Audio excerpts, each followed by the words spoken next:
Hello and welcome back to the next episode of Terra Invicta. As last time discussed, at the end of last episode, I'm going to skip ahead a lot. Even now I skipped some mission phases ahead. There's, for example, this tech coming up, 5% less damage on enemy weapons. That's something we are going to take up, just to have something for the fleets available.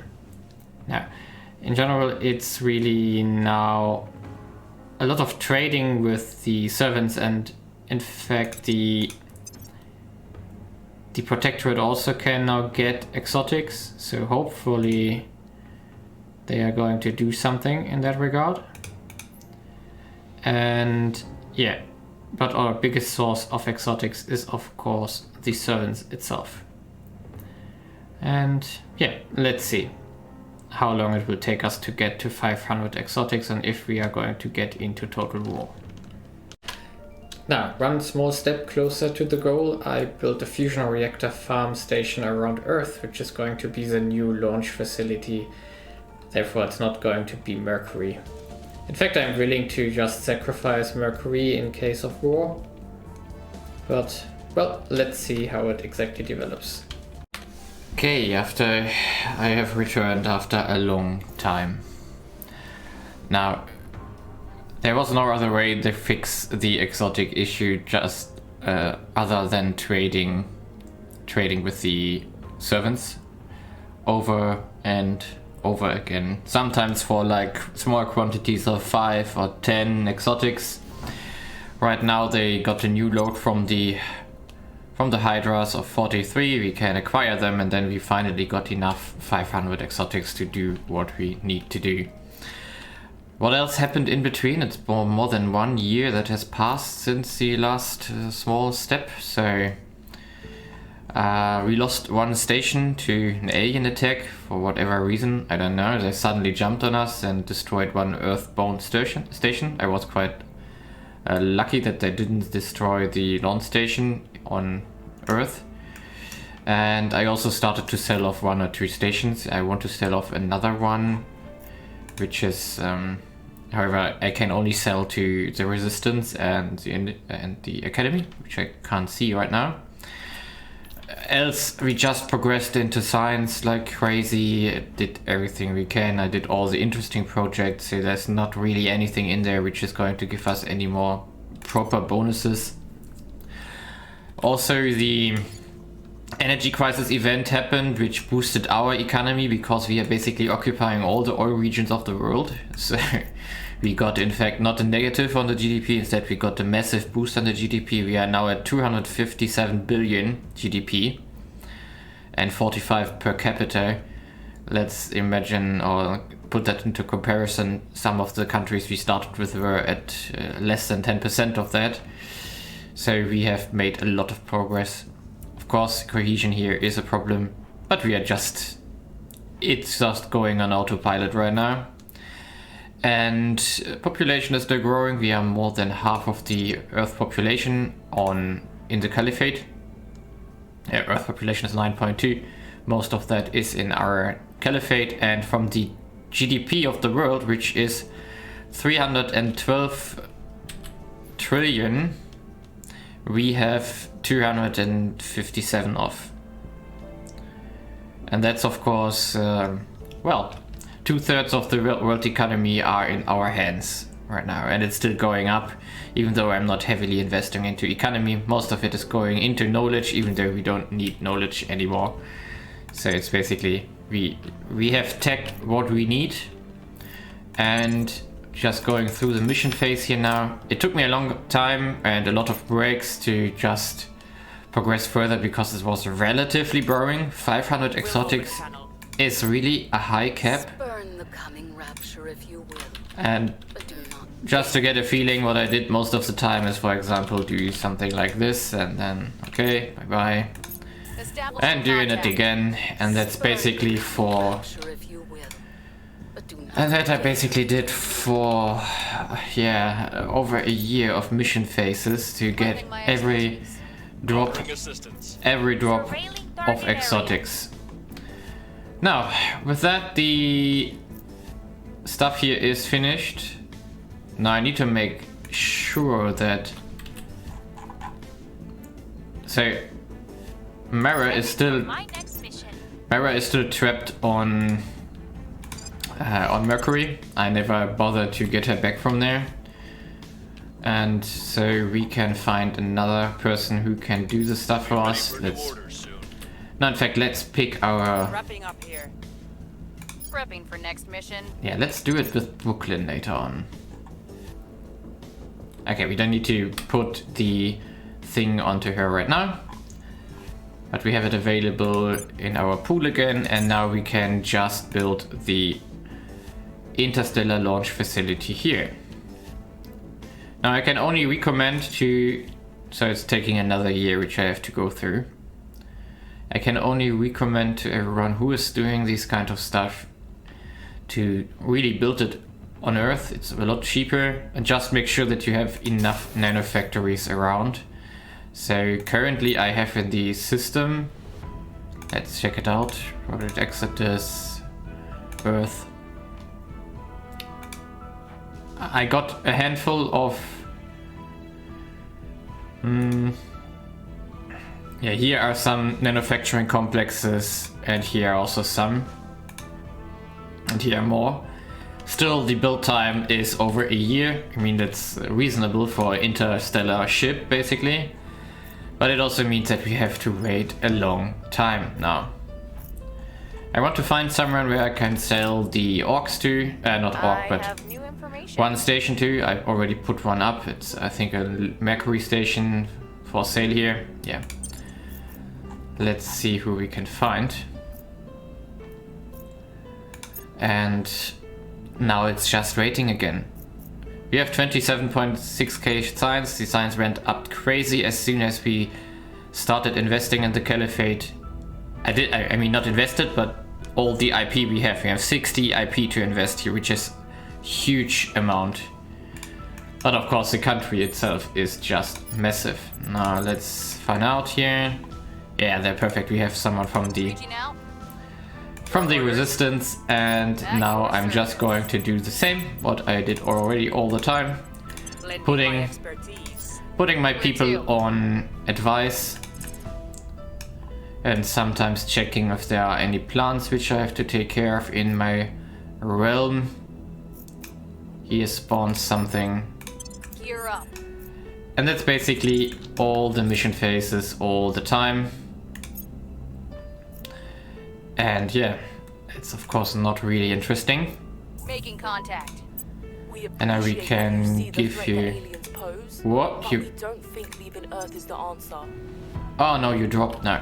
Okay, now we have to find the academy apparently. Okay, let's give them... Offering support. Yeah, I'm just going to continue. I find someone from the academy, try to get the station sold, to drop a bit in mission control to be sure that we don't get, again, some alien aggression unnecessarily. Yeah, here we are, 1 month away from finishing Bifrost. And yeah, we fixed the Caliphate. The inequality is almost 0 now. No, 1. 1 is the minimum, I think. We also are almost a full democracy by now, and our knowledge output is now 22k here, so a massive amount.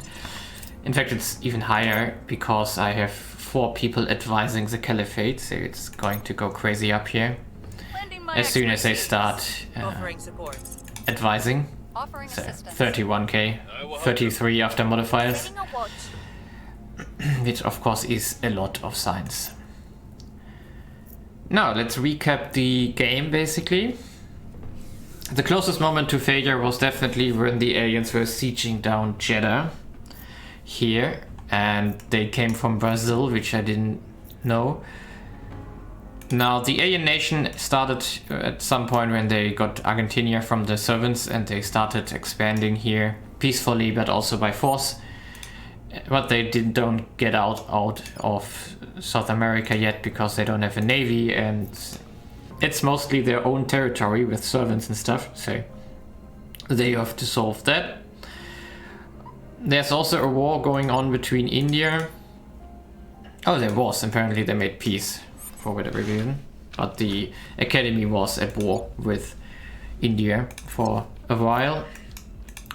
And yeah, we are basically just progressing forward here. It's not much to do.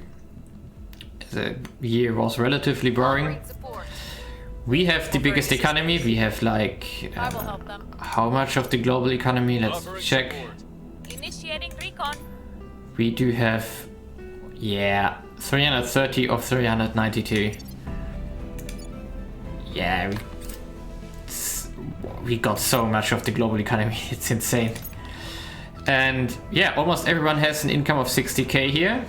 That's huge, and the inequality is extremely low. So we are an extremely rich country by now, very advanced, and we are going to leave Earth, and we are only taking 4,000 people out of the almost 6 billion we are leaving behind.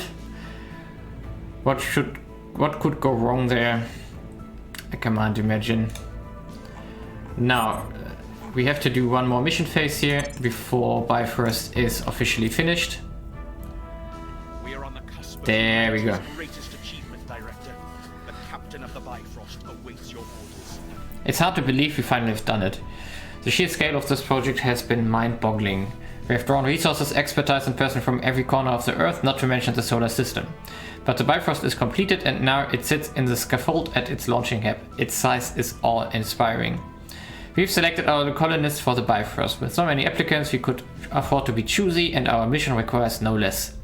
Our colonists will face a daunting task. First, a 16-year voyage in cramped conditions, with the Bifrost system their only lifeline, followed by an unimaginable challenge of founding a colony from scratch on an alien world. Still, as I look over the roster, I feel confident. The 4,000 colonists we have selected represent the best of the human race. On their shoulder rests the task of spreading humanity beyond the solar system. And in the next mission phase, we can start it. Offering counsel. Offering counsel. And we are leaving behind an almost perfect state Offering assistance. on a very imperfect Earth with a very low military, so we are very peaceful, even though the campaign was everything else than peaceful. And yeah, I think the biggest fun here in this campaign was in fact to play not US or something, instead go for the Caliphate early, even though that slowed us down a lot. So if we would have gone for America first and Canada and stuff, I guess we could have finished the game much earlier. Or maybe not, because we were depending on the servants to give us exotics. So I think if you go America and stuff, you have to go militarily and defeat them, which is also of course an option to get the 500 exotics. Basically go for Mars, Earth and Mercury, build everything up, and then have a massive economy, defeat the aliens and then fly away. Okay, now Aoding Ning got the honor of launching the Bifrost. And yeah, it was fun. Great campaign. At the summit of our achievement, we allow ourselves a final melancholic look back. We mourn the sisters and brothers who could not or would not join us.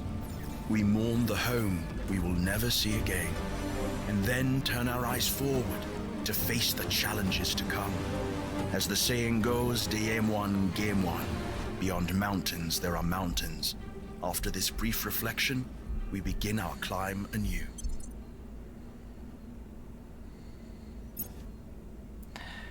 Okay, we are Project Exodus and we have achieved its final goal. An interstellar colony ship has been launched and is leaving the solar system. And I guess that's it. Offering support. Eyes up. There's no victory screen or anything, so it's not over. Interesting. Oh, we lost our spy. Now we lost our spy in the initiative. Quite funny.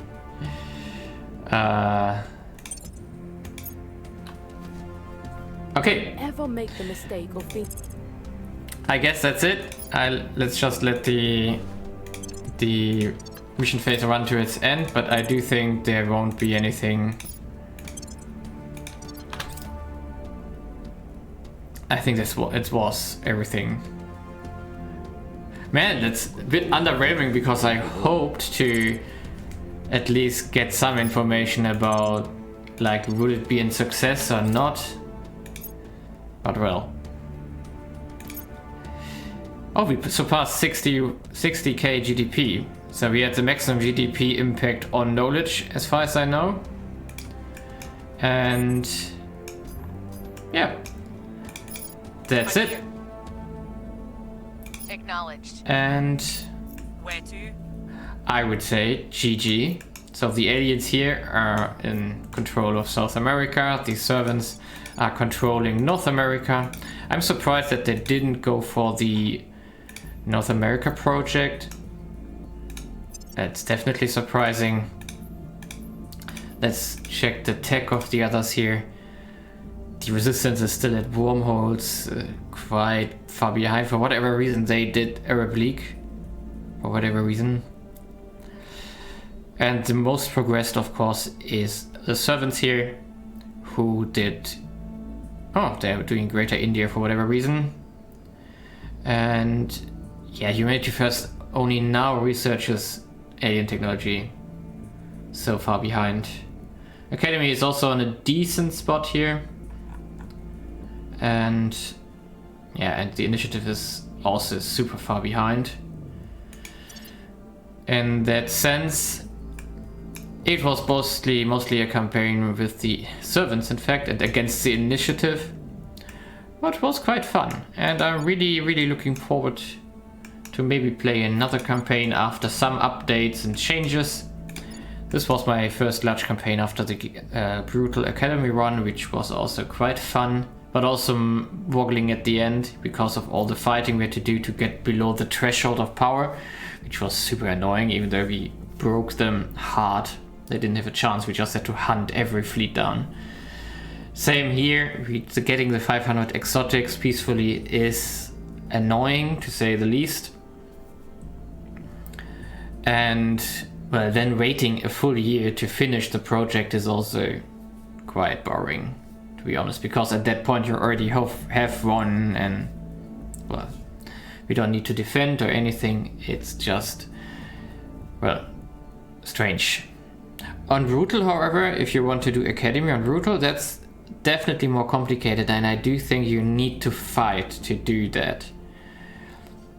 Because you more or less have to be very much more careful about everything. You don't have that much MC to play with, so you need to do a super nation to get signs like the one we did. I think in hindsight, if we wanted to go this path, which we did here now, I do think the right choice would have been to start with China and go into the stuff down here to merge everything down into Indonesia, most likely. Or build up the caliphate while you start on Indonesia, something like that. Use the armies of China to do your work, not do all the peaceful stuff here. And then get control of Russia, for example, return all the stuff here. And the Kazakhstan and Turkestan project, in fact, I liked them. Because you had at least a feeling of a small progress in between. And of course I could have handled the whole stuff down here much differently. I think if I would play again, I will not do the Nigerian project and I will not do the East African project ever again. These states are just way too unstable. So I rather go for the African Union and then conquer everything by force. A lot easier most likely, and then merge it into the caliphate.